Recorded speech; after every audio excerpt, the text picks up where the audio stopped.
श्री मोक्ष मार्ग प्रकाश ग्रंथ से बीजा अधिकार पर चर्चा चालू है। नवीन बंध पर विचार एना अंतर्गत આપણે નવીન બંધમાં પણ જે કઈ પ્રક્રિયાથી બંધ થાય છે, ઉદ્ગલના પરમાણુ આત્માની સાથે કેવી રીતે સંબંધ કરે છે, જોડાય છે, એની ચર્ચા આપણે પ્રારંભ કરી છે. એમાં પ્રકૃતિ બંધ અને પ્રદેશ બંધની ચર્ચા આપણે ઘણી ખરી થઈ ગઈ છે. એમાં પેજ નંબર 30 ઉપર અંતિમ પેરેગ્રાફ આપણે આવ્યા છીએ. એના સેકન્ડ લાસ્ટ પેરેગ્રાફમાં એમ વાત આવી કે હવે શુભ યોગ હો યા અશુભ યોગ હો, પરંતુ સમ્યક્ત્વ પામ્યા વિના ઘાતિયા કર્મોની તો સર્વ પ્રકૃતિઓ નિરંતર બંધ થયા જ કરે છે. કોઈ પણ સમયે કોઈ પણ પ્રકૃતિનો બંધ થયા વિના રહેતો જ નથી. આ કયા કર્મોની વાત હતી? ઘાતિયા, અર્થાત તો પાપ કર્મ, જે આત્માના સ્વભાવનો ઘાત કરવાવાળા છે. એમાં એક વાત એ ખ્યાલમાં આવે છે કે ભાવ ગમે તેવો હોય, ગમે તેવું એટલે ચાહે શુભ હોય ચાહે અશુભ હોય, ઘાતિયા કર્મોની તો બંધ થાય છે. બહુ મોટી વાત છે આ ટોપિકમાં. શુભ યોગ હો યા અશુભ યોગ હો. પ્રફુલભાઈ, કાલે યુગની ચર્ચા તો થઈ ગઈ ને. યોગના નિમિત્તથી આત્માના પ્રદેશોના કંપનથી ઉદ્ગલ પરમાણુનું આવવું થાય છે અને મૂળ પ્રકૃતિ 8 ઉત્તર 148 એમાં એ વહેંચાઈ જાય. મૂળ પ્રકૃતિ અથવા 8 પ્રકૃતિમાં વહેંચાઈ જાય. આવવું એ થયો પ્રદેશ બંધ, વહેંચાઈ જવું પ્રકૃતિમાં એ થયું પ્રકૃતિ બંધ. આ બે પ્રકારનું જે કર્મોનું આત્મા સાથે કાર્ય કોણ કરે છે? આત્માના યોગ નામના ગુણનું અશુદ્ધ પરિણમન. યોગ નામના ગુણનું અશુદ્ધ પરિણમન કેવી રીતે થાય છે? મન વચન કાયાની ચિષ્ટાથી. મન વચન કાયા કોના કારણે મળ્યા છે? નામ કર્મના ઉદયથી મળ્યા છે. અને એમાં ચેષ્ટા કેમ કરે છે? સંસાર અવસ્થામાં કસાયના કારણે ચેષ્ટા કરે છે. મન વચન કાયા દ્વારા પ્રવૃત્તિ કરે છે. યોગ ગુણના માધ્યમથી આત્માના પ્રદેશોનું સ્પંદન થાય છે. એમાં પરમાણુઓને ખેંચવાની શક્તિ પેદા થાય છે. તેના કારણે પરમાણુ આવે છે, કર્મ પૂજગલ, અને એ 8 પ્રકૃતિમાં વહેંચાઈ જાય છે. આ બે કાર્ય તો યોગ ગુણનું કાર્ય થયું, અશુદ્ધ પરિણમન. હવે ત્યાં એના ભેદ કરવામાં શુભ યોગ ને અશુભ યોગ કહ્યું. તો એ યોગમાં શુભ ભાવ હોય તો એને શુભ યોગ કહેવાય, અશુભ ભાવ હોય તો અશુભ યોગ કહેવાય. એના પછીનું આ સ્ટેપ છે કે યોગ ગમે તેવું હોય, શુભ યોગ હોય કે અશુભ યોગ હોય, અર્થાત શુભ ભાવ હોય કે અશુભ ભાવ હોય, પરંતુ ઘાતી કર્મનો બંધ તો સમ્યક્ત્વ વિના બધી જ પ્રકૃતિનો બંધ થયા કરે. અને જો સમ્યક્ત્વ હોય, મિથ્યાત્વનો અભાવ હોય, અર્થાત ચતુર્ગુણ સ્થાનમાં હોય, તો મિથ્યાત્વ અને અનંતાનુબંધી ચારિત્રમોહનીમાં એ બંને પ્રકૃતિનો બંધ થતો નથી. બાકી તો બધી પ્રકૃતિઓને સમ્યક દૃષ્ટિને પણ બંધાય છે. એનો અર્થ એ થઈ ગયો કે ભાવ શુભ ચાલતો હોય તો પણ જ્ઞાનાવરણી કર્મનો બંધ હે ને. કેમ કે એ વખતે શુભ ભાવમાં પણ સ્વરૂપમાં ન રહ્યો, પોતાના જ્ઞાન સ્વભાવ તરફથી સન્મુખતા ન રહી, એટલે ત્યાં જ્ઞાનાવરણી અને દર્શનાવરણી બંધ પડે છે. બીજું, એને શુભ ભાવનો પણ ત્યાગ કરવાનો હતો, એ ત્યાગ કરવાનું વીર્ય સ્ફુરાયમાન ન થયું હે ને. દીક્ષા લેવાના ભાવમાં અંતરાય પેદા કર્યો શુભ ભાવ કરીને, એટલે અંતરાય કરવાનો બંધ પેદા થાય. ખ્યાલ આવે? અને દર્શન મોહનીય નો તો આ ભાવ છે સમય દ્રષ્ટિને. ચારિત્ર મોહનીય અનંતાગુણનું બંધી, અનંત સંસારનો કાળ, એવી વાસના, એવો રાગ ક્રોધમાન માયલોભનો તો અભાવ છે. પરંતુ આ અપ્રત્યાખ્યાનાવરણીય આદિ કર્મનો ઉદય છે કસાયનો, એટલે આનો ત્યાગ કરવાનો હતો ઉપયોગમાં અને સ્વરૂપમાં જવાનું હતું, એટલે એ પણ ન થયું, એટલે ચારિત્ર મોહની કર્મનો બંધ પડ્યો. એક પ્રકારથી એ જે આત્માના સ્વભાવમાં ન રહેવાથી આત્માના સ્વભાવમાં ઘાત કરે એવી 4 પ્રકૃતિનો બંધ તો ચાહે શુભ ભાવમાં હોય, કેવી બી કોટીનો શુભ ભાવ હોય તો પણ એક પ્રકૃતિનો બંધ જરૂર થાય. કઈ પ્રકૃતિની વાત થઈ? ઘાતી. આ ઘાતી પ્રકૃતિ કેટલી છે? મૂળ 4 છે. ઉત્તર કેટલી છે? એના ભેદ કેટલા છે? 47 છે. ખ્યાલ છે કે નહીં? 47 ભેદ છે. જ્ઞાનાવરણીની કેટલી? 5 છે. દર્શનાવરણીની 9. જ્ઞાનાવરણીની ખ્યાલ છે? મતિ જ્ઞાનાવરણ, શુદ્ધ જ્ઞાનાવરણ, પછી અવધિ જ્ઞાનાવરણ, કેવલ જ્ઞાનાવરણ, મનપર્યા જ્ઞાનાવરણ, એના પર આવરણ કરવામાં નિમિત્ત બનવા વાળી પ્રકૃતિ. પછી દર્શનાવરણમાં ચક્ષુ, અચક્ષુ, અવધિ અને કેવલ દર્શનાવરણી એ 4 અને 5 પ્રકારની નિંદ્રા. આ નિંદ્રા પણ દર્શનાવરણીય કર્મનું રૂપ છે. દર્શન ગુણ શું કરે? સામાન્ય અવલોકન. દર્શન ગુણનું કાર્ય છે કે પદાર્થની સત્તા અવલોકન માત્રનો બોધ થાય, એ દર્શન છે. તો નિંદ્રામાં પદાર્થનું સત્તા અવલોકન માત્ર પણ થતું નથી, અથવા હીનપણે થાય છે. ઊંઘમાં પદાર્થની સત્તા સ્વીકારવા એવી ઊંઘ આવે કે પદાર્થ આત્મા છે કે નહીં, ઘર છે કે નહીં, એવી જાતિનું જ્ઞાન પણ સામાન્ય સત્તા, પદાર્થની સત્તા પણ અવલોકન કરી શકે એવી જાતિની ક્ષમતા નથી રહેતી, હે ને? એ દર્શનાવરણીય થઈ ગયું. તો ઊંઘમાં દર્શનાવરણીય કર્મનું નિમિત્ત પણ છે. તો એ રીતે ઊંઘ પણ 5 પ્રકારની પ્રચલા હતી. એનો જયારે ખુલાસો આવશે ત્યારે વિસ્તાર કરીશું. એ પ્રમાણે 9 ભેદ થયા.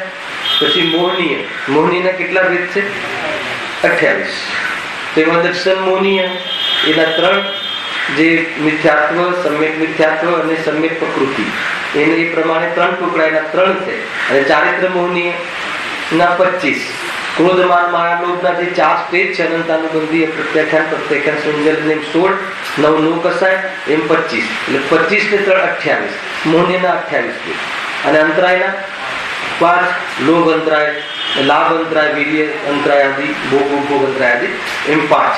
એટલે ટોટલ કેટલા થયા? 47. તો 47 પ્રકારની જે પ્રકૃતિ છે, તો એ પ્રકૃતિમાં જો સમ્યક દર્શન હોય તો સ્થૂલ અપેક્ષાએ માની લો કે એમાં એને અવિરતિ ગુણ સ્થાનમાં હોય, ચોથા ગુણ સ્થાનમાં, તો મિથ્યાત્વ અને અનંતાનુબંધી ચોકડીનો અભાવ થઈ ગયો હોય છે. એટલે નવો બંધ એનો થતું નથી. એટલે બાકીનો બધો બંધ તો એમને ચાલુ જ છે. ક્યારે? કે જ્યારે શુભ ભાવમાં હોય ત્યારે પણ અને અશુભ ભાવમાં હોય ત્યારે પણ. એટલે ત્યાં ઘાતી કર્મના બંધમાં શુભ અશુભ ભાવની વિશેષતા નથી. ખ્યાલ આવે કે નહીં? બહુ મોટી વાત છે, મારે આ પોઈન્ટ પર લઈ જવું છું. ત્યાં કોઈ એવી વિશેષતા નથી. એને શુભ ભાવ હોય તો થોડોક આત્માનો સ્વભાવ સંબંધી, મતલબ કે આવરણ ન પડે, એને બધાને સમજાઈ દેવાનો ભાવ આવે, સમજાઈ દેવાનો, બધા જ જીવો તરી જાય, 16 કારણ ભાવના, એ ભાવનાનો ભાવ આવે તો કઈ પ્રકૃતિનો બંધ પડે? તીર્થંકર પ્રકૃતિનો બંધ પડે. અબંધ નથી થતો, કહેવાનો અર્થ એ છે બંધ પડે છે. તીર્થંકર પ્રકૃતિ કયા કર્મનો ભેદ છે? કયા કર્મની ઇતર પ્રકૃતિ છે? નામ કર્મ. ખ્યાલ આવે? તીર્થંકર પ્રકૃતિનો બંધ મિથ્યા દ્રષ્ટિને ના પડે. એવી 3 પ્રકૃતિ છે જીતુભાઈ, હું કમાલનું વિઝન છે કે જે મિથ્યા દ્રષ્ટિને નથી બનતા. અંગ, ઉપાંગ, આહારક શરીર અને તીર્થંકર પ્રકૃતિ, એ 3 પ્રકૃતિનો બંધ મિથ્યા દ્રષ્ટિને નથી પડતો. આહારક શરીર છે તો મુનિરાજ નહીં, તો આમને સમ્યક દ્રષ્ટિને તીર્થંકર પ્રકૃતિનો બંધ પડે. સમ્યક દર્શન થયા પછી,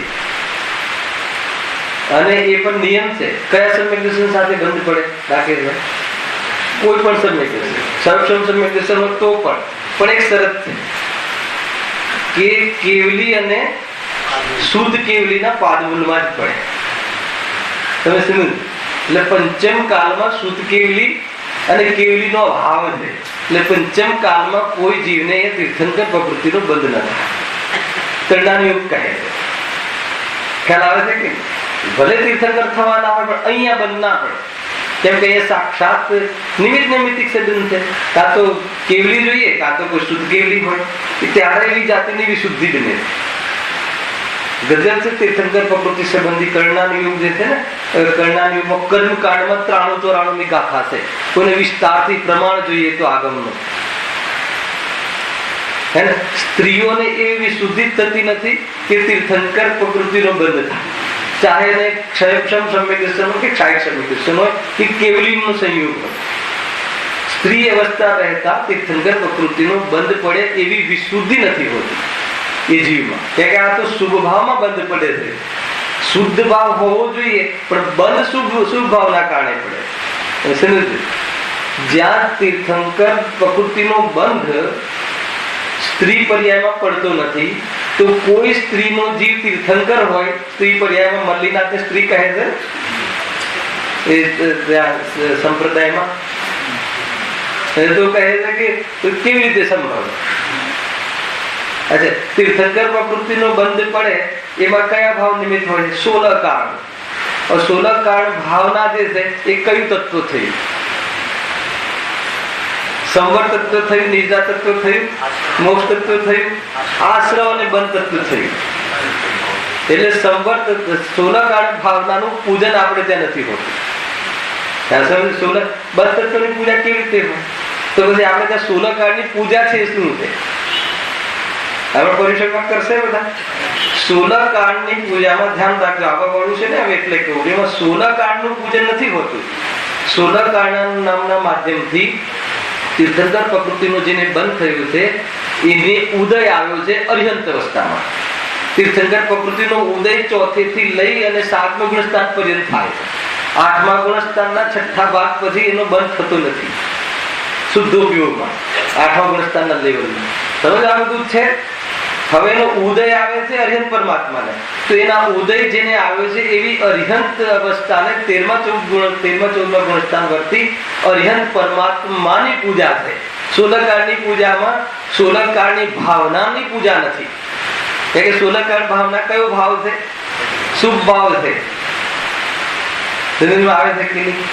એ રીતે મિથ્યા દ્રષ્ટિએ ભાવના ભાવે તો તીર્થંકર પ્રકૃતિનો બંધ પડે કે ના પડે? આને બંધ જોઈએ છે તીર્થંકરનો. તીર્થંકર કેવલી મહાન છે કે સામાન્ય કેવલી મહાન છે? બધા કેવલી મહાન છે. ખ્યાલ આવે કે નહીં? તીર્થંકર પ્રકૃતિનો બંધ છે એમને તો કેટલા વર્ષ ત્યાં રહેવું પડે છે. મોષણ આદિ જે સિમંદર ભગવાનનું આવી ગયું, ખ્યાલ આવે કે નહીં? સિદ્ધ અવસ્થાનો ક્રમ એમનો લેટ છે. લેટ એટલે આપણી અપેક્ષા, બાકી તો સ્વકાલમાં જ થાય છે, કાલમાં જ થાય છે. ઉતાવળ હોતી નથી ને કે જલ્દી લાગી ખેંચી. તો આ બધી કર્મની થિયરીઓ જે છે એ બધું પણ છે. યદ્યપિ આ જેટલો પણ કર્મનો જે એરિયા છે, કર્મનો જેટલો પોર્શન છે એ બધો આત્મામાં અંતર્મુખ થવાથી એને આ બધું સમેટાઈ જાય છે. મૂળ તો આ છે. સ્વરૂપમાં અંતર્મગ્ન જ્યાં થા નહીં, સિદ્ધની સ્થાપના પર્યાયમાં કરી નહીં, અને અનંત સંસારને ત્યાં પહેલા 4થા ગુણસ્થાનમાં તો હે ને અમુક કર્મોની તો બંધ વિચ્યુતિ ત્યાં જ થઈ જાય છે. અનંત સંસાર તો રહેતો જ નથી. સમજવા જેવું છે ભાઈ, એ રીતે છે. જો હવે અઘાતી કર્મની વાત આવી આગળ છે. હા, પરંતુ આટલું સમજવાનું કે મોહનીયના હાસ્ય અને શોક યુગલમાં, રતિ અને અરતિ યુગલમાં અને 3 પ્રકારના વેદમાંથી એક કાળમાં કોઈ એક પ્રકૃતિનો જ બંધ થાય છે. અને આ જે પ્રકૃતિ છે કયા કર્મની ઉત્તર પ્રકૃતિ છે? મોહનીય. મોહનીયમાં કયા ભેદની ઉત્તર પ્રકૃતિ છે? ચારિત્ર મોહનીય. ચારિત્ર મોહનીય છે 9 કસાય, રતિ અરતિ ભય જુગુપ્સાદી. તો એમાં જયારે રતિનું બંધ થઈ રહ્યું હોય ત્યારે અરતિનું ન થાય, હાસ્ય પ્રકૃતિનું બંધ થઈ રહ્યું ત્યારે શોકનું ન થાય. સ્ત્રી વેદ, પુરુષ વેદ, નપુંસક વેદ કોઈ એક કાળમાં કોઈ એક વેદનું બંધ થાય છે. ખ્યાલમાં આવે કે ત્રણેય બંધ એક સમયમાં નથી બંધાતા. પણ સ્ત્રી વેદ હોય, દ્રવ્ય વેદ સ્ત્રીનો હોય અને ત્રણેય પ્રકારના પરિણામ થાય છે અને 3 પ્રકારના બંધ થઈ શકે.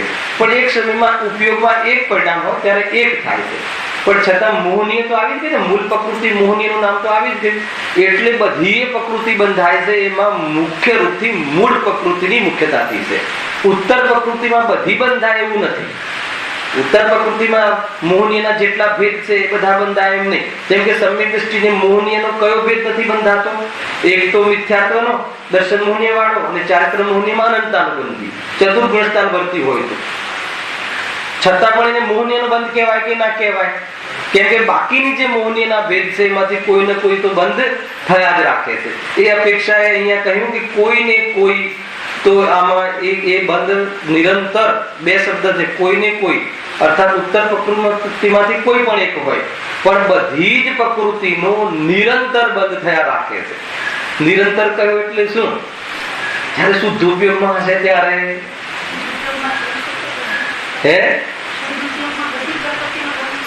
શુદ્ધ ઉપયોગમાં, એ જ પ્રશ્ન કર્યો ને. હવે શુદ્ધ ઉપયોગ હોય ત્યારે શુદ્ધ ઉપયોગ બંધનું કારણ નથી, પણ એને બુદ્ધિપૂર્વક શુભ ભાવ નથી, પરંતુ અબુદ્ધિપૂર્વક નો રાગ છે કે નહીં?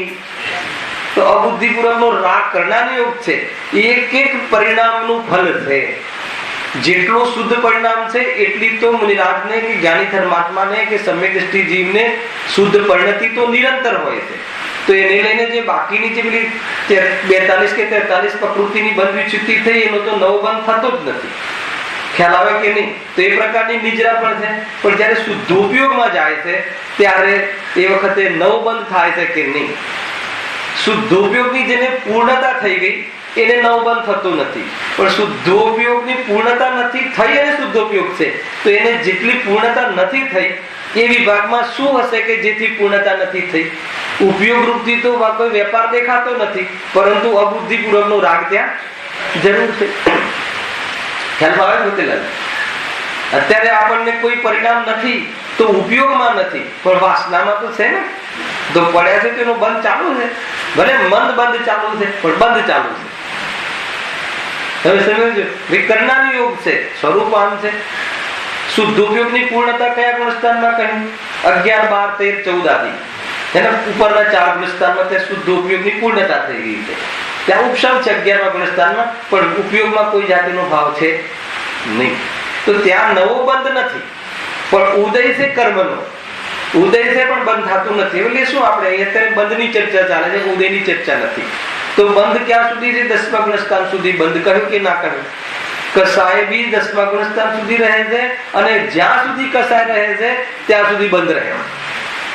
હવે કસાય કેટલા પ્રકારની, કેવા ક્વોલિટીની, કેટલી તાકાતની, એ અલગ વાત છે, એ હવે આવશે.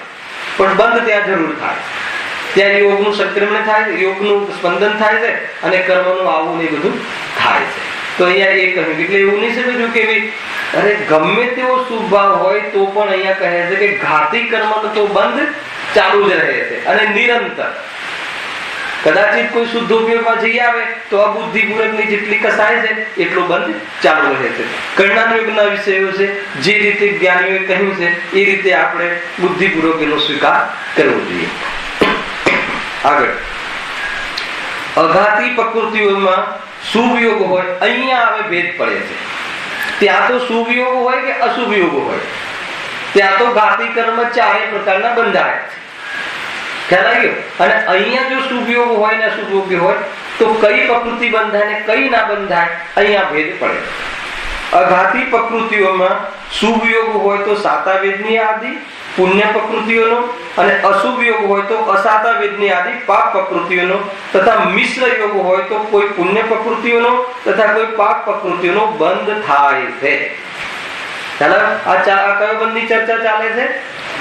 પ્રદેશ બંધ ને પ્રકૃતિ બંધ. ખ્યાલ? અને એમાં જેવો યોગ હોય એવું એ પ્રકૃતિનો, એનો યોગનું નામ પામે છે.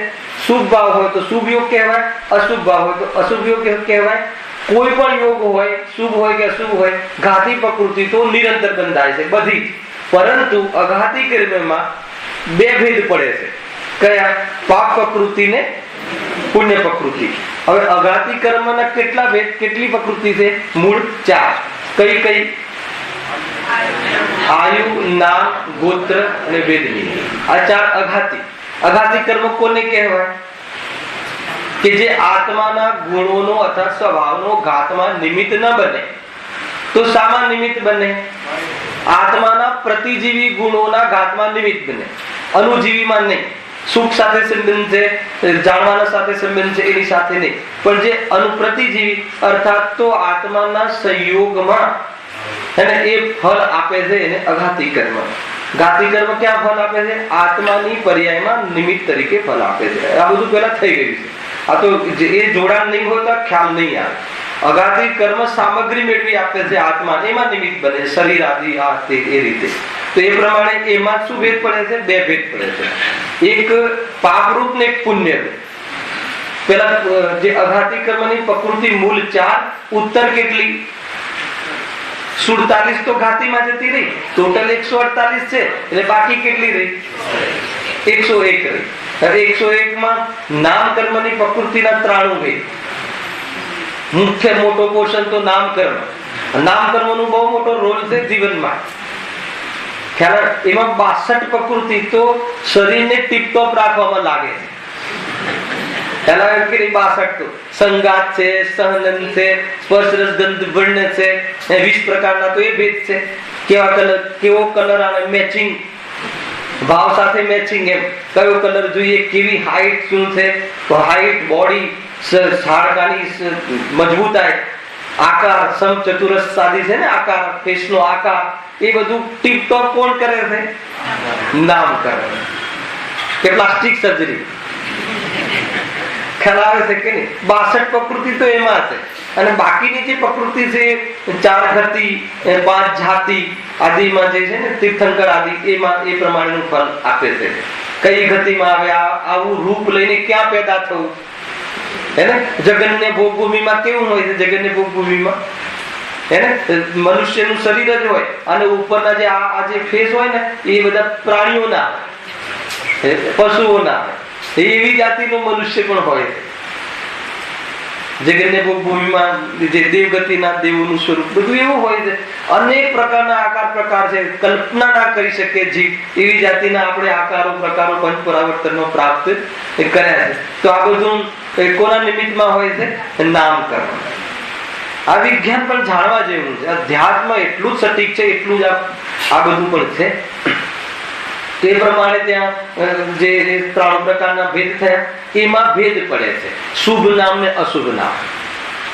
એ પ્રમાણે જે કદરૂપું શરીર ને સુડોળ શરીર ને સારો આકાર ને ખરાબ આકાર, હા, સુગંધ દુર્ગંધ, હા, બધું ઘણા પ્રકારના. એવી જાતિનો વ્યક્તિ હોય કે નહીં, એનામાં એવી દુર્ગંધ આવતી જ રહે કે આપણને બાજુમાં બેસવાનો ભાવ ના આવે. ખ્યાલ? તો એ રીતે બસ સુગંધ દુર્ગંધ અથવા એ આકારો કેવા હોય છે? અમુક બાળક હોય આપણને એની ઇનોસન્ટતા ગમે જ ગમે, અને અમુક એનું સ્વરૂપ એવું હોય કે આપણને એ બાજુ લક્ષ્ય જ ના થાય અથવા જોવું ને ગમે. તો એ બધા રૂપ કોણ લાવે છે? નામ કર્મના ખેલ છે ભાઈ. એનાથી સુખ દુઃખ ને સંબંધ ખરો કે નહીં?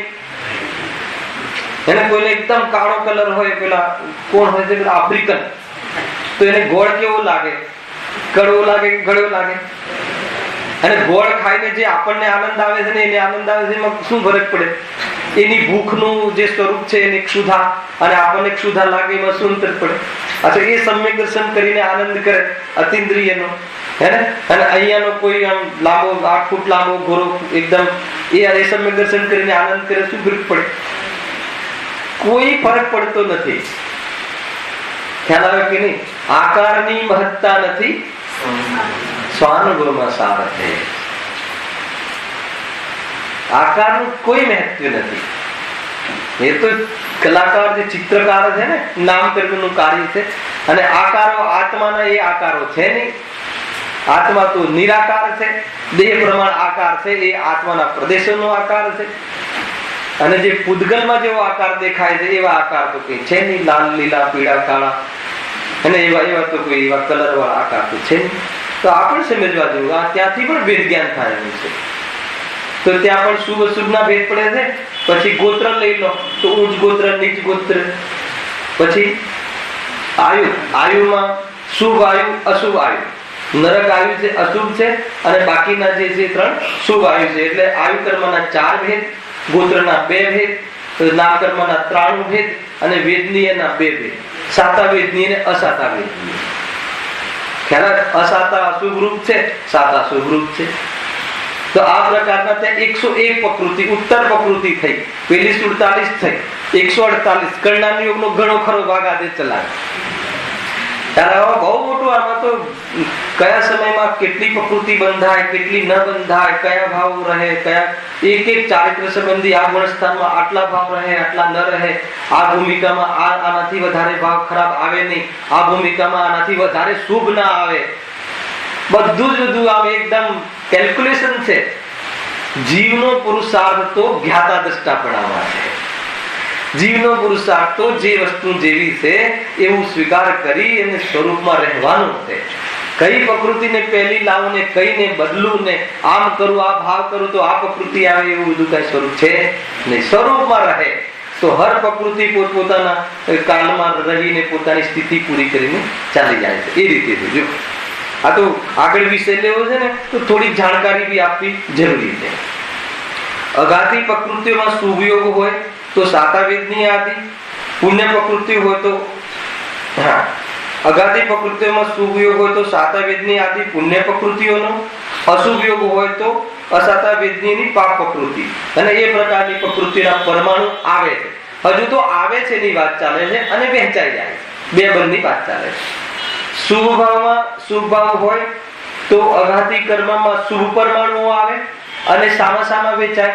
શુભ ગોત્ર, સાતાવેદનીય, પછી મતલબ કે શુભ આયુ અને શુભ નામ એમાં વેચાઈ જાય. હવે એને કઈ રીતે ખબર પડતી હશે કે આની પાસે જવું, મારે આ પુણ્ય કરે છે એની પાસે પુણ્ય પ્રકૃતિને જો બધું છે, આગળ એના પ્રશ્નો પડશે. એટલે બે ભાવ કયા ને, એક શુભ ભાવ અને એક અશુભ ભાવ. અઘાતીમાં શુભ યોગ હોય તો પુણ્ય પ્રકૃતિનો બંધ થાય છે, અને અશુભ યોગ હોય તો અઘાતીની પાપ પ્રકૃતિનો બંધ થાય છે. અને મિશ્ર યોગ હોય તો આ નવી વાત આવી પાછી. મિશ્ર યોગ હોય તો બંને આવે, તો પછી મિશ્ર ભાવ બી હોવો જોઈએ.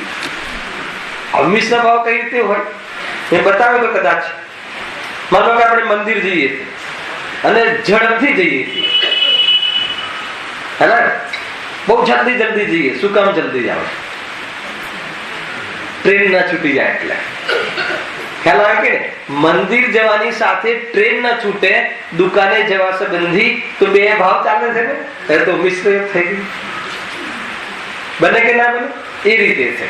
માની લો કે તે દિવસે બી કહ્યું હતું કે એક તો બસ સવારથી આપણને ભગવાનની યાદ આવે ને સ્વરૂપના ચિંતન સંબંધી આપણો વિકલ્પ આવે અને બસ સ્ટ્રેટ ફોરવર્ડ મંદિર જવું છે. એક તો એ, અને મંદિર બી જઈએ અને ભાજી પણ લેતા આવીએ, તો બે ભાવ સાથે ચાલે છે ને. નિશ્ચય કેટલું થાય જીવને. નહીં, મંદિરમાં લેતા આવજો ને પડીકો તો શીખવાય આવે છે, અમારે નથી આવે.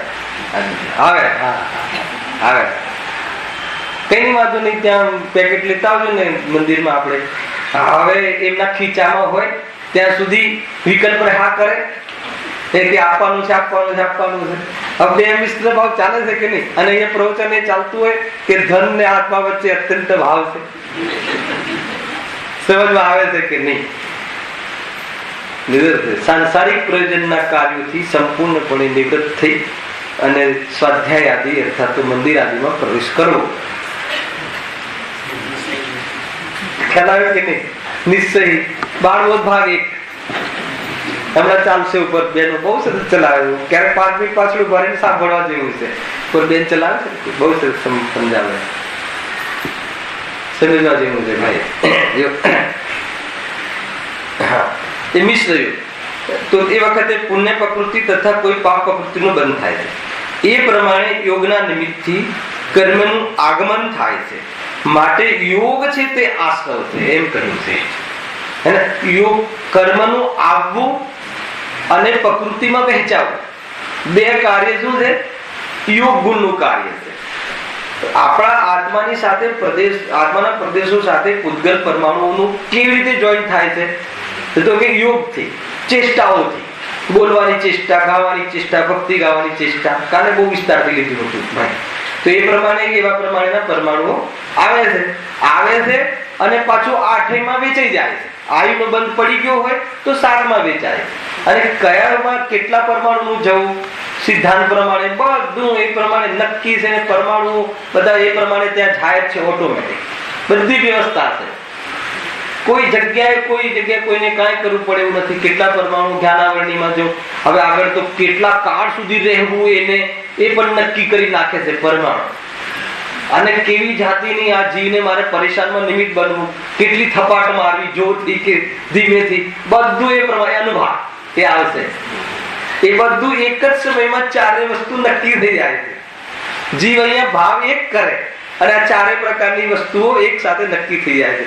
કેટલા આવા જથ્થામાં, ક્વોન્ટિટી, કયા કયા ટેસ્ટમાં, કયા કયા સ્વભાવમાં, જ્ઞાનમાં આવરણ નાખવામાં નિમિત્ત કેટલા બનવા અને દર્શનમાં આવરણ નાખવામાં કેટલા બનવા, જીવને મોહ પેદા કરવામાં નિમિત્તમાં કેટલા પરમાણુનું જવું, એ પ્રમાણે વેચાઈ જાય છે. સાતામાં વેચાવું કે અસાતામાં વેચાવું, મનુષ્ય ગતિમાં જવું, એ કર્મમાં ભળવું કે બધું એ બધું ઓટોમેટિક વિભાજિત પ્રકૃતિ.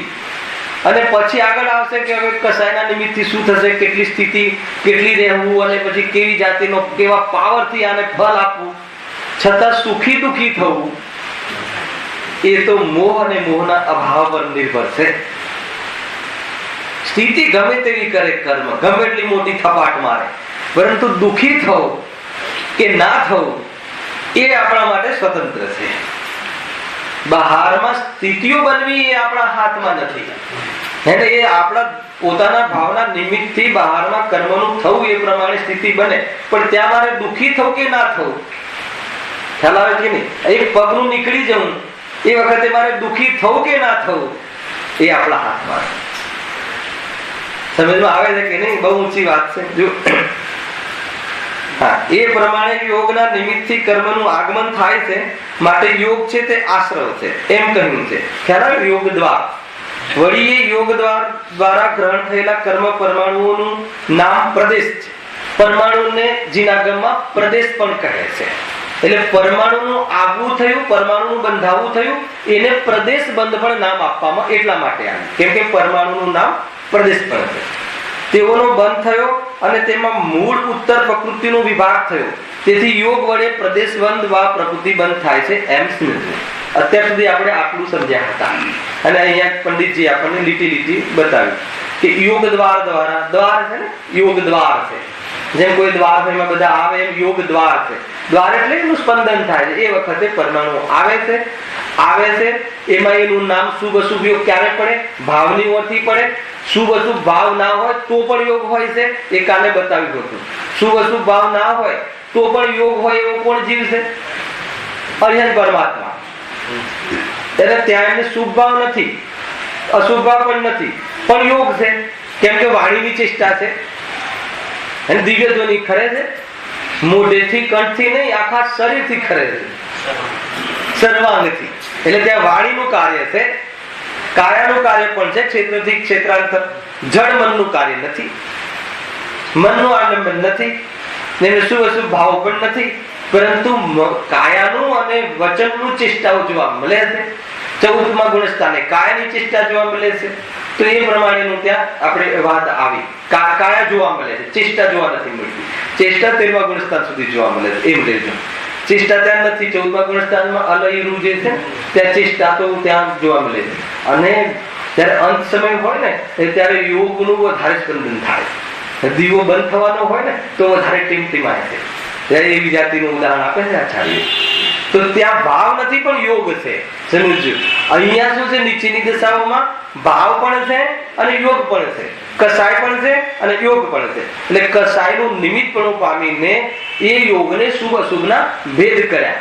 અઘાતી કર્મમાં શુભ અશુભનો ત્યાં એ પ્રમાણે વિભાજન છે અને ઘાતીમાં શુભ અશુભ હોય તો પણ વિભાજન નથી. કેમ કે ઘાતી તો એકાંતે પાપરૂપ છે અને અઘાતીમાં પાપરૂપ ને પુણ્યરૂપ બંને.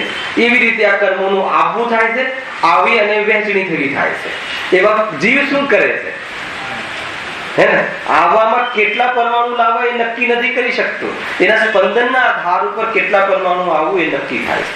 અને ત્યાં આપણે એ લીધું હતું કે પરમાણુઓનું વધારે આવવું કે ઓછા આવવું એની સાથે કર્મના સુખ દુઃખ અને સ્થિતિ અનુભાગ સાથે સંબંધ નથી. જેની વધારે ચેષ્ટા હોય એને વધારે મન વચન કાયાના અવલંબનમાં પ્રવૃત્તિ દેખાય એને વધારે પરિમાણો આવે, અને જેની ઓછી ચેષ્ટા હોય તો ઓછા પરિમાણો આવે.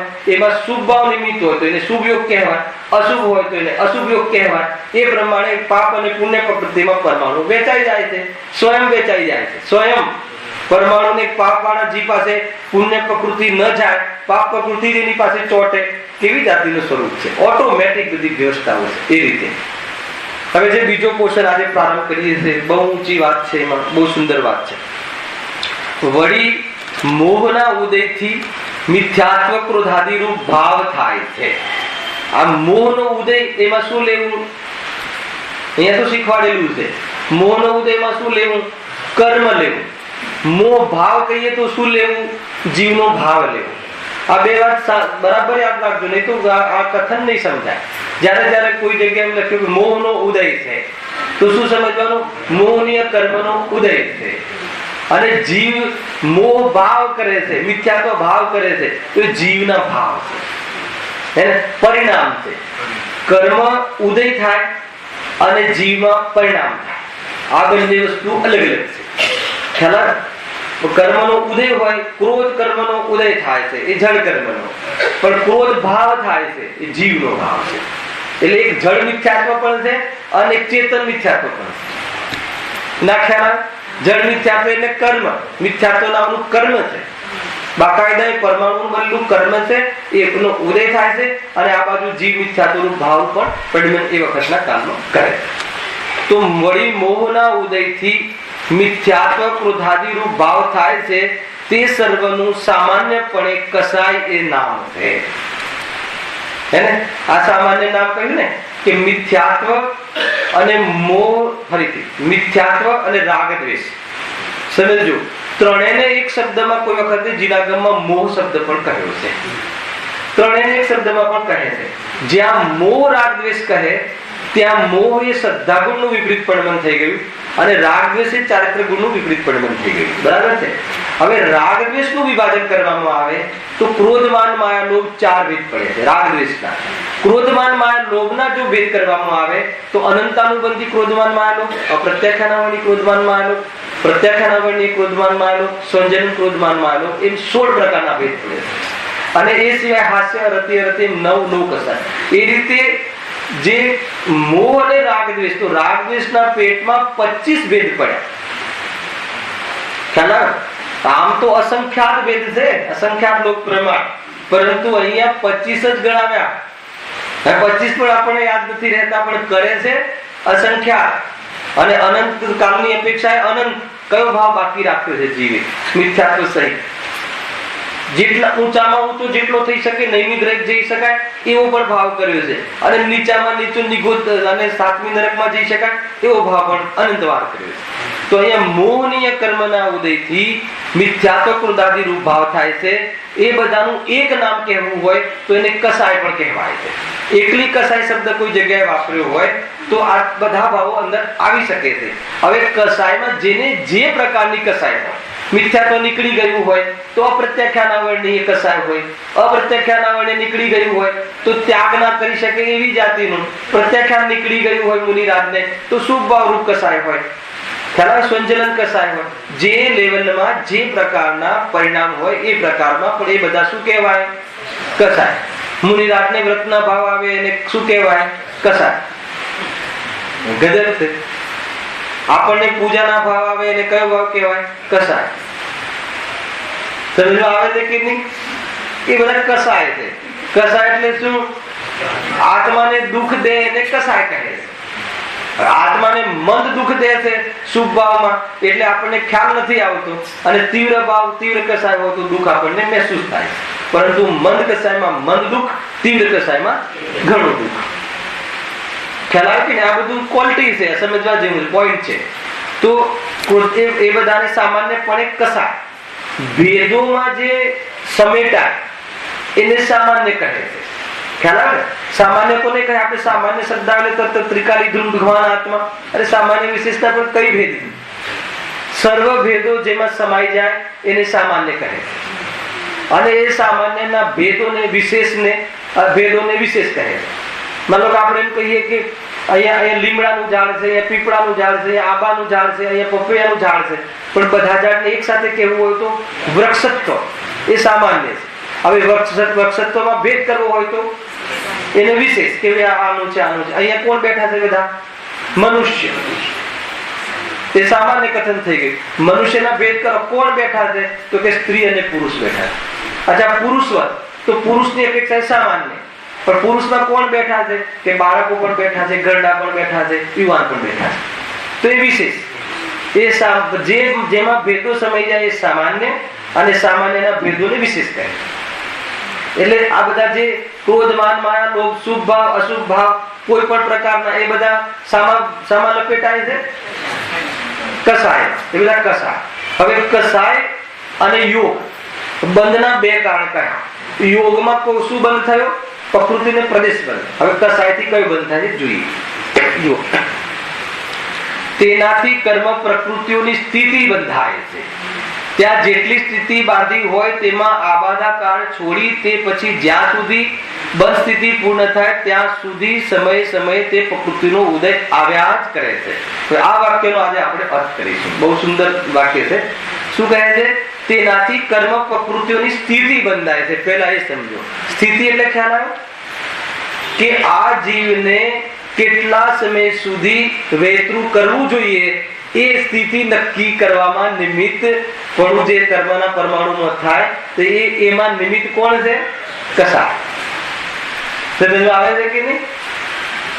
ગજબ છે. સ્થિતિ બંધાય મતલબ કે ભાવ એક. મતલબ કે અહીંયા મેં શુભ ભાવ કર્યો, જે ક્વોલિટીનો કર્યો, શુભ ભાવ કર્યો, તો એમાં પહેલા એના એ શુભ ભાવ કર્યો, એમાં શુભ ભાવ જે માધ્યમથી કર્યો, મનના માધ્યમથી કર્યો, વાણીના માધ્યમથી કર્યો, કાયાના માધ્યમથી કર્યો, ભગવાનનો અભિષેક આદિ કર્યો, એ ભાવ મેં જે ચેષ્ટા દ્વારા કર્યો, એ ચેષ્ટા દ્વારા કર્યો તો આત્માના પ્રદેશોનું સ્પંદન થયું. તો ત્યાં પરમાણુઓનો જથ્થો આવ્યો અને કેટલાક કયા કયામાં વેચાયા? શુભ ભાવ હોય તો ઘાતી, પાપરૂપ તો ચારે બંધાયા. સમજો. અને અઘાતીમાં શુભ યોગથી શું બંધાયા? પુણ્ય પ્રકૃતિનો અઘાતીમાં બંધ થયો. અને સાથે સાથે પ્રભુ આપનો હું અભિષેક કરું છું, હે તો એનાથી મારા બાળકનું ને મારું શરીર બી સુંદર થઈ જજો. જોડે જોડે એવું પણ હોય. ખ્યાલ આવે કે નહીં? આ બધો અભિષેક લઈને અહીંયા ઘસે ને અહીંયા ઘસે ને એને બહુ દોષ લાગે છે. આંખોમાં ઘસે ને એને અભિષેકનો માત્ર અહીંયા જે ઉત્કૃષ્ટ ભાગ છે લલાટ, ત્યાં એ સામાન્ય એને ચઢાવાય છે અથવા ત્યાં ગ્રહણ કરાય છે. એના સિવાય ક્યાંય બી લગાડવાનો નિષેધ છે. એને પેટમાં દુખે છે ને એટલે થોડુંક આમ ખમીસ આમ પેન લગાવી દે તો એનાથી શું મટી જાય. ઘણા લોકો ઘરે લઈ જાય ને પછી છાંટે છે. બહુ દોષ લાગે છે. એ કઈ છે નહીં. કદાચિત ન લગાવે તો કઈ બહુ મોટી ફરક બી નથી પડતું. યદ્યપી એની શુદ્ધિ પણ નથી રહેતી. આપણે ત્યાં બધા હાથ નાખે છે, શુદ્ધ પણ થઈ જાય છે, એવું શુદ્ધિ પણ નથી રહેતી, વ્યવસ્થા પણ એવી નથી રહેતી. તથાપી એના કઈ ફરક નથી પડતો કે પાણી લગાવો કે ન લગાવો. છતાં લગાવવાનો ભાવ આવે તો ભગવાનના શરીરથી સ્પર્શ થયેલું જે પાણી આવે છે એને ઉત્કૃષ્ટ સમજી અને એ પ્રમાણે માથે એને લગાવાય છે. ખ્યાલ આવે કે નહીં? પાપ પુણ્યના ઉદયની વસ્તુ જુદી છે. ઘણા લોકો રોગ ઉપર લગાવે છે. કોઈ કથા સાંભળી હશે તો ખ્યાલ બહુ દોષ લાગે છે. જોડે જોડે આ પણ શીખવા જેવું કશું જ નથી. એમાં પડાપડી કરવાની પણ જરૂર નથી. ત્યાં સુધી ન પહોંચાય તો પણ જરૂર નથી. બહુ સામાન્ય સહેજ પ્રક્રિયા છે. થઈ તો થઈ, ના થઈ તો કોઈ એવું અસટ આવશ્યકના અંદરમાં પણ નથી. અને વાસ્તવમાં તો આપણે ત્યાં અભિષેક જ નથી. અભિષેક તો 12 તીર્થંકરોના હોય છે. આ તો પ્રક્ષાલન છે. ખ્યાલ આવે કે નહીં? એમાં બધાના માટે સમય પણ ના હોવો જોઈએ. થોડોક સમય વિશે બીજું આવી જાય છે પણ જરૂરી છે. અરે જે સમય જેમ બાળકને એક વખત આપણે સવારે 6 વાગે આપણે એની સફાઈ કરીએ છીએ. પ્રતિમા છે, ધાતુની છે કે આરસ પથ્થરની છે કે જે પણ છે, તો એમાં વિશેષ અશુદ્ધિ અને જીવ ઉત્પત્તિ ન થાય એટલે પ્રાસુપ પાણીથી એની સફાઈ કરવામાં આવે છે કે જેથી કરીને ત્યાં જીવોની ઉત્પત્તિ અને ત્યાં અવાવર ન થઈ જાય એટલો ત્યાં બસ એનું શ્રેય છે. એનાથી વિશેષ કાંઈ પ્રક્ષાલન છે. ઘણા લોકો પછી 12 વાગે 11 વાગે આવે તો કરાવડાવે, 10 વાગે આવે તો. એટલે આપણે મોક્ષના મંદિરમાં ફિક્સ ટાઈમ છે. અને ગુરુદેવની જે પ્રણાલી છે જબરજસ્ત છે. ચરણાર યોગ કહો કે કોઈ બી યોગ કહો, બહુ પડાય છે. તો લોકો 2 વાગ્યા સુધી અભિષેક, 2 વાગે આખી ટીમ આવે તો મારે તો અભિષેક નો નિયમ છે. અરે તારે અભિષેક નો નિયમ છે કે તું 2 વાગે કરી લઈશ. નિયમ હોય તો આવો, એ ટાઈમમાં આવીને એ પ્રમાણે જે ભાગ લેવો હોય લઈ. તો સ્વરૂપ એવું નથી, ગજબ છે. પૂજારીને પણ સાથે તો પછી ઓલો આવે મોડો તો પછી એના માટે અલગથી એક મૂર્તિ બાકી રાખીને બહુ દોષ લાગે છે. અભિષેક અર્થાત પ્રક્ષાલન પછી તરત જ પૂછવાનું કામ થવું જોઈએ, નિયમ છે. નહીં તો અધૂરું કાર્ય કહેવાય, અધૂરી ક્રિયા. અને એ હવે જેટલા આવે એટલા કરે તો કઈ રીતે સંભવ છે?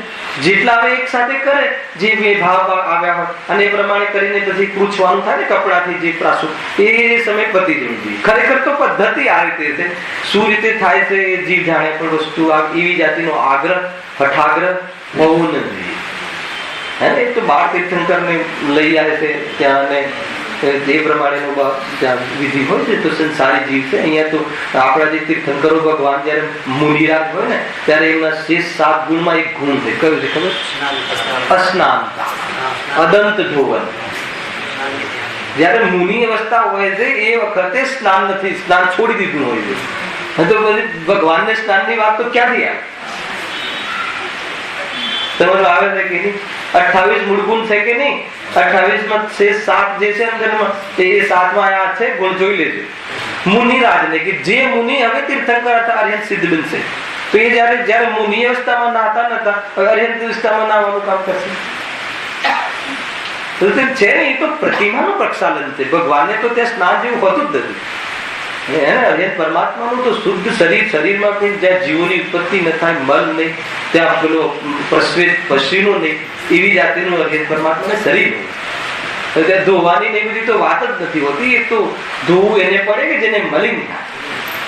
એટલે પ્રતિમામાં એવો ત્યાં આચાર કરવામાં આવે છે, કેમ કે ત્યાં અનેક સમય રહે છે, ધૂળ આદિ લાગે છે, તો ત્યાં જીવો વિશેષ ઉત્પન્ન ન થઈ જાય. અહિંસા માટે એ જાતિનું આપણે પ્રવૃત્તિ હોય છે. અને આ તો વાત આવી ગઈ ઉપયોગમાં, તો સમજાવી કે જેથી આપણાથી કોઈ ખોટી પ્રવૃત્તિ અણસમજમાં થતી હોય તો એ છોડી દેવી જોઈએ, આગ્રહ ન રાખવો જોઈએ. કાંઈ ફરક નથી પડતો. આજે 14 છે, આજે અભિષેક જોવો એવું કશું નથી હોતું. અને એવી અભિષેક જોવાની ભાવના હોય તો જે સંસ્થાએ જે ટાઈમ નિર્ધારિત કર્યો હોય એ સમયમાં પહોંચી જવું જોઈએ. ખરેખર તો આ વિધાન છે. હવે તમે તમારા બધા કામ છોકરાઓ બધાને નવડાવીને પછી અહીંયા આવો ને પછી કહો કે હવે અમને અભિષેક જોવો છે, હવે કરો ને, બધું ઠીક નથી. બહુ દોષ લાગે છે. ત્યાં આવીને પાપ ધર્મ તો છે નહીં, હવે પુણ્ય પણ નથી. તમે સમજજો. એ રીતે કોઈ જૈન ધર્મમાં હઠાગ્રહ કે કોઈ એવી જાતિની પ્રવૃત્તિ હોતી નથી. બહુ સ્થૂળ વાતો પણ હોય છે. તમે મારી પાસે બહુ એકદમ સૂક્ષ્મ કેવલ જ્ઞાનની પર્યાય પણ સ્વભાવમાં નથી. એ વાત સાંભળવાની સાથે સાથે આ વાતની પણ ખબર હોવી જોઈએ. અને ખબર ના હોય તો ખબર પડે ત્યાંથી એપ્લાય કરવી જોઈએ. બસ એટલી વાત. સમ્યક દર્શન ને સીધો સંબંધ નથી, પણ એ હઠાગ્રહ હોય તો સમ્યક દર્શન ને સીધો સંબંધ છે. તમે સમજજો. સમ્યક દર્શન કદાચ કોઈ જીવને ખબર નથી ને એ પ્રયોજનભૂત વસ્તુઓ છે, અને કદાચિત કોઈ જાતની પ્રવૃત્તિ હોય હે ને ત્યાં બનતું ને, ત્યાં આપણે સમુષણમાં આપણે પેલા જે આવતી ને કે જે પ્રતિમાઓ જે હોય છે ત્યાં આપણે શું કહેવાય નંદીશ્વર દીપમાં, તો એ રત્નોની હોય તો એના હોઠ લાલ હોય આ હોય છે. તો ત્યાં જે શ્વેતંબર સંપ્રદાયમાંથી આવ્યા ગુરુદેવને પહેલા, તો એ વખતની ત્યાં પ્રવૃત્તિ એમને ખ્યાલ ના હોય તો એનાથી કોઈ સમ્યક દર્શનનો દોષ નથી, અપ્રયોજનભૂત વાત છે. પણ ખબર પડી ગયા પછી નહીં, હું આ સમજુ છે આ જ કરવું જોઈએ, આગમમાં છે તો પણ તો પછી કે સમ્યક દર્શન પણ નથી. એ જીવ હઠાગ્રહ ના હોય. જ્યાં જ્યાં એને ખબર પડી પ્રયોજનભૂત, માનો કે કોઈ અહીંયા આપણને એકદમ બીજી કાસ્ટમાં, હરિજન કાસ્ટમાંથી કોઈ વ્યક્તિ અહીંયા આવી ગયો, અહીંયા ભેદ જ્ઞાનની વાત ચાલી ગઈ, દેહ જુદા ને આત્મા જુદા, દેહ આત્માનું છેદ નહીં. એ જીવને રાગ અને જ્ઞાનનો ભેદ થઈ ગયો, એને એ જ વખતે આત્માનુભૂતિ થઈ ગઈ. માન લો હવે આપણી પ્રતિમાનો શું આચાર છે પ્રતિમાનો, એને ક્યાંથી ખબર હોય? ન જ હોય ને. તો એને હઠાગ્રહ ના હોય, પણ જ્યાં જ્યાં કોઈ એ સંપ્રદાયના અને એ અર્થાત શાસ્ત્રના માધ્યમથી આપણને ખ્યાલમાં આવે, સુધાર કરી લેવો જોઈએ. પણ એમાં હઠાગ્રહ કરે, અમે સમ્યક દ્રષ્ટિ અમે કરીએ બરાબર, તો એ સમ્યક દ્રષ્ટિ હોય. ઇમિડિયેટ ગુરુદેવને ખબર પડી, હા બરાબર છે, અરે શાસ્ત્રમાં લખ્યું છે, અરે રે બદલો ફટાફટ, તરત ખ્યાલ આવે છે. સમ્યક દ્રષ્ટિનું જીવન બી જોવું હોય તો જોઈ લે. ત્યાંની ધર્માત્માઓની શું ચાલ હોય છે, જ્ઞાનની તત્પર હોય તરત જ એના અપ્રયોજનભૂતવાદમાં પણ દોષ થતા હોય તો સુધારવા હંમેશા તત્પર. આત્મદર્શનમાં તો પ્રયોજનભૂતવાદ તત્વમાં તો સવાલ જ નથી આવતો. સમ્યક દર્શન આત્મદ્રષ્ટિ જીવને એક દ્રવ્ય બીજા દ્રવ્યનું કરે નહીં. આશ્રય બંધ આદિ જે સાત તત્વની પૃથકતા અને સાત તત્વની અભેદતા, छिपी हुई ज्ञान ज्योति અને એના જાણવા વાળો આત્મા જ્ઞાય પ્રભુ, એને સંવરની પણ ગરજ નથી એવી જાતિની અંદરમાં વિરલતા સમ્યક દૃષ્ટિ જીવને પડે પડે ભોગતા હોય છે. જબરજસ્ત કેવલ જ્ઞાન તરફ પણ લક્ષ્ય ના હોય તો એને પૂતગલ પદાર્થોમાં લક્ષ્ય કેવી રીતે હોય શકે? એનો પક્ષ લક્ષ્ય સુખ બુદ્ધિ કેવી રીતે હોય શકે? આખું આ વસ્તુ તમે સમજજો. એટલે એ રીતે કોઈ હઠાગ્રહ કરે તો એને સમ્યક દર્શન સાથે પછી સંબંધ છે. અરે જૈનની જે પદ્ધતિ છે એ પદ્ધતિ જે પ્રમાણે કહી છે એ પ્રમાણે ફોલો કરવી છે. અને એ પ્રમાણે ફોલો કરવામાં દુરાગ્રહ કરવો તો આત્મદર્શન એવા જીવને ન થઈ શકે. જ્યાં સુધી દુરાગ્રહ રહે અને દુરાગ્રહ નીકળી જાય પછી બી સમ્યક દર્શન થઈ જાય એની ગેરંટી નહીં.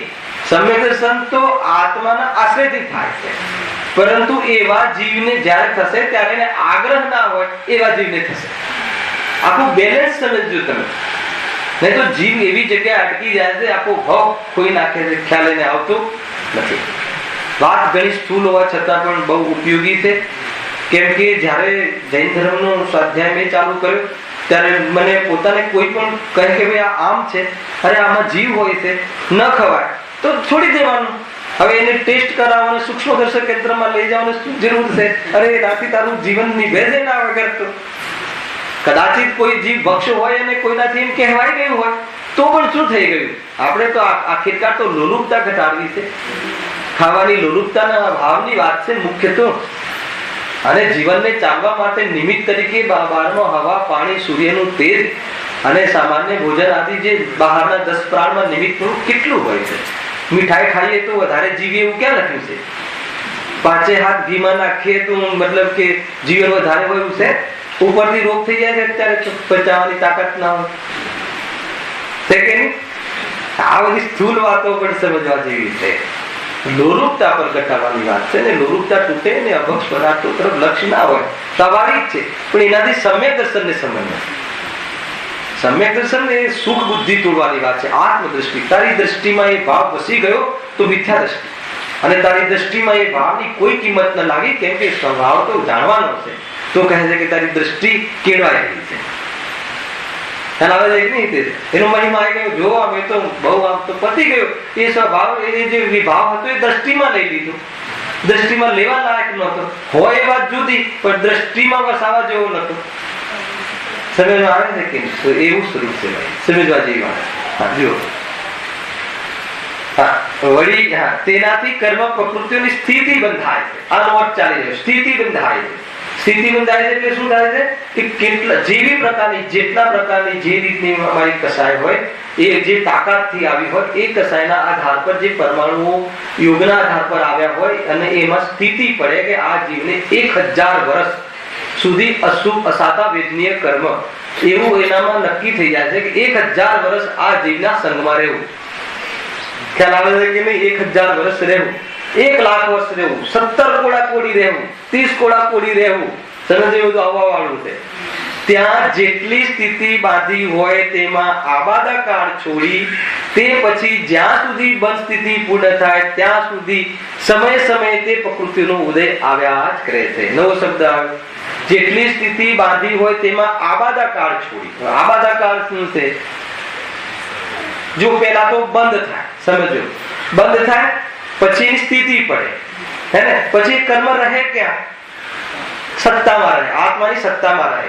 ઉદયમાં નથી, ફળ નથી આપતા તાત્કાલિક. તાત્કાલિક ફળ આપે એનું નામ ધર્મ, સમજો, અને પછી ફળ આપે એનું નામ કર્મ. ધર્મ તો તાત્કાલિક ફળ આપે, આ પછી ફળ આપે એનો જે સ્થિતિ. હવે આબાદકાળ, જેટલો સમય બાંધ્યા પછી સત્તામાં રહેલા કર્મોનો જેટલો સમય ઉદયમાં ન આવે એ સ્થિતિને અથવા એ કાલને આબાદકાળ, બાધા ન પહોંચાડે.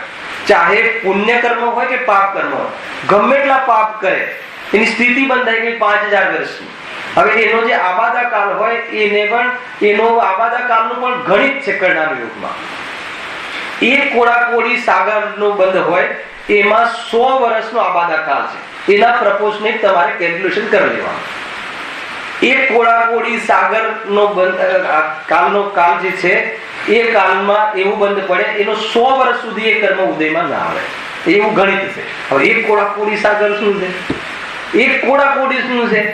સમય ઘણો ઓછો છે અને એ સમય ઘણો છે. એક કોડાકોડી એટલે શું? 1 કરોડ ગુણ્યા 1 કરોડ. 1 કરોડમાં કેટલા મીંડા હોય દર્શન? અને વેપારી છે 1 કરોડ પાછળ કેટલા મીંડા હોય? 7 મીંડા. હવે 1 કરોડ થી 1 કરોડ ગુણીએ તો 1 કોડાકોડી થયું, એને 14 મીંડા થઈ જાય. ખ્યાલ આવે કે નહીં? હવે એટલા સાગર એટલે 1 સાગર 2 સાગર 3 સાગર એવા 14 મીંડાની જે સંખ્યા થઈ એટલા સાગર જ્યારે ટોટલ આવે ત્યારે 1 કોડાકોડી સાગર. શું થયું ગિરીશભાઈ? નથી આવે? તમે બોલ્યા સાગર શું? સાગર નું પણ બહુ મોટું સ્વરૂપ છે. સાગર ખ્યાલ છે? આપણો આ સાગર નહીં, અરબી સાગર નહીં. સાગરમાં જો એક યોજન વ્યાસ વાળો ખાડો, સમજો. અને યોજન એટલે 4 કોષનું યોજન થાય છે. અને મહાયોજનમાં અલગ ગણિત છે પંડિતજી. અને 2000 કોષ, મહાયોજનમાં 2000 કોષ. અને જે મહાયોજન ના હોય, જે ગણિત કરવા વાળું હોય એનું 4 કોષ. તો 4 કોષ, 1 યોજન વ્યાસ વાળો ઊંડો ખાડો, હાઈટ બી 1 યોજન, અને એની અંદર જે ભોગભૂમિના ઘેટા હોય છે એના જે મુલાયમ વાળ હોય છે એ રોમખંડ, એનો અગ્રભાગ.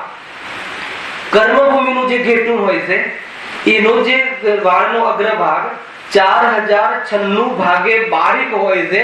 કર્મ ભોગભૂમિના ઘેટાનો જે વાળનો અગ્રભાગ. બીજો ટુકડો ન થાય એવા ભાગ કરી એ ખાડામાં ઠસોઠસ ભરી દેવામાં આવે અને 100 વર્ષે એક વાળ કાઢીએ અને એ ખાડો પૂરો થાય એને શું કહેવાય? વ્યવહાર પલ્લે. સાગર નહીં, વ્યવહાર પલ્લે. અને એ વ્યવહાર પલ્લેને અસંખ્યાત કરોડ વર્ષે ગુણીએ તો શું આવે? ઉધાર પલ્લે. અને એને અસંખ્યાત સમયથી ગુણા કરીએ તો અધા પલ્લે. અને દરેકને કોડાકોડીથી ગુણીએ તો એ અધા પલ્લે સાગર, ઉધા પલ્લે સાગર અને વ્યવહાર પલ્લે સાગર. એટલા રોમખંડ, એટલો જે ટાઈમ થાય એને સાગર કહેવાય છે. આટલો સાગર. અને નરકમાં ઉત્કૃષ્ટ આયુ 33 સાગર. આના સ્વર્ગમાં 33 સાગર ઉત્કૃષ્ટ, નૈમિક રૈમિક 31 સાગર. સર્વાત સિદ્ધિના દેવોને 33 સાગર. સમજ આવે ને? જેમ જેમ દેવોનું ઉપર જાય ને એમ એમની હાઈટ બોડી શું થાય છે? ઓછી થઈ જાય. ગજબ ઉલટું છે. સર્વાત સિદ્ધિના દેવો એક હાથ જેટલા હોય. અને સૌથી મતલબ એક ભાવ મોક્ષારી, એક ભાવ પછી મોક્ષ આવે છે કે નહીં? તો આ પ્રમાણેના જે સાગરો આયુષ્ય, કેટલું આયુષ્ય, આપણું આયુષ્ય કેટલું આ સાગરોની સામે મારે એ બતાવવું છે કે કેટલું અલ્પ આયુ છે. ખ્યાલ આવે છે? છતાં ભોગભૂમિ નથી, કર્મભૂમિના જીવ છીએ. ખાંસી જુકામ વાળું શરીર છે અને એવા શરીર જ સંયમમાં નિમિત્ત બને છે. વિક્રિય શરીર તો સંયમમાં નિમિત્ત પણ બનતું નથી. એને જીતવાની એવી પરિસ્થિતિઓને જીતવાની અવસર છે. એને જીતીને સ્વરૂપમાં રહીએ તો કુંદ ભગવાન જેટલું એને આનંદનું સ્વરૂપ આપણે ભાવી શકીએ છીએ. ત્યાં તો વૈક્રિય શરીર છે, ત્યાં ન ખાંસી ન જુકામ, વૈરાગ્યનું કારણ પણ નથી. અહીંયા તો વૈરાગ્ય અટકે પટકે વૈરાગ્ય આવે. સમજમાં આવે છે કે નહીં? ઘણી બધી વાતો છે. ત્યારે એક કોડાકોડી તો આપણું આયુષ્ય તો ઘણું અલ્પ છે. અને એમાં કહે છે કે બધાનો એવું જ એક કોડાકોડી સાગર હોય એનો આબાદકાળ કેટલો? 100 વર્ષ. જો નીચે લખ્યું છે જ્ઞાનાવરણનો ઉત્કૃષ્ટ સ્થિતિબંધ કેટલો? 30 કોડાકોડી. એનો ઉત્કૃષ્ટ આબાદકાળ કેટલો? 3000 વર્ષ. કેમ કે એક કોડાકોડીનો કેટલો? 100. તો 30 કોડાકોડીનો કેટલો?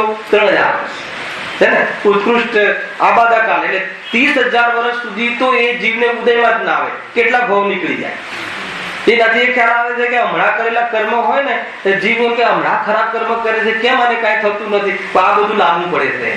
હું સમજાવીશ નેક્સ્ટ પીરિયડમાં. બહુ મોટો વિષય છે પર્યુષણ પછી. આને અહીંયાથી લેશું. બહુ સુંદર વિષય છે. ખ્યાલ આવે એવો છે, વૈરાગ આવે એવું છે, અને સ્વરૂપનો પુરુષાર્થ થાય એવું છે. જ્યારે આ વાત સાચી સમજણ આવે તો એમ થઈ જાય કે આ 5-25 વર્ષના આયુષ્યમાં હું અમરપટ્ટાની જેમ કેમ પડ્યો છું. સાગરો આયુ થઈ ગયું અને આયુ આત્માને હોતું જ નથી. અનાદિઅંતનો નિર્ણય કરી લો એવી જાતિનો પુરુષાર્થ ઉપડે એવો છે. કર્ણાન યોગના માધ્યમથી પણ દ્રવ્યાન યોગની એટલી દ્રઢતા આવે છે. એ વાત આપણે નેક્સ્ટ પર્યુષણ પછીનો જે પણ કોઈ શનિ રવિ આવશે એ ડિક્લેર થશે એ પ્રમાણે આપણે આની વિશેષ ચર્ચા કરીશું. પર્યુષણ પર્વ આવી રહ્યા છે. વિશેષ આત્માની આરાધના કરવાના દિવસો છે. એ બહાનું છે. આરાધના કરવો એ આપણું વાસ્તવમાં કર્તવ્ય છે. કોઈ બહારમાં બહાનું મળી જાય અને એ પ્રમાણેનું આરાધના કરવાનું કાર્ય કરવું જોઈએ. એ પ્રમાણેની ભાવના. સહજાનંદ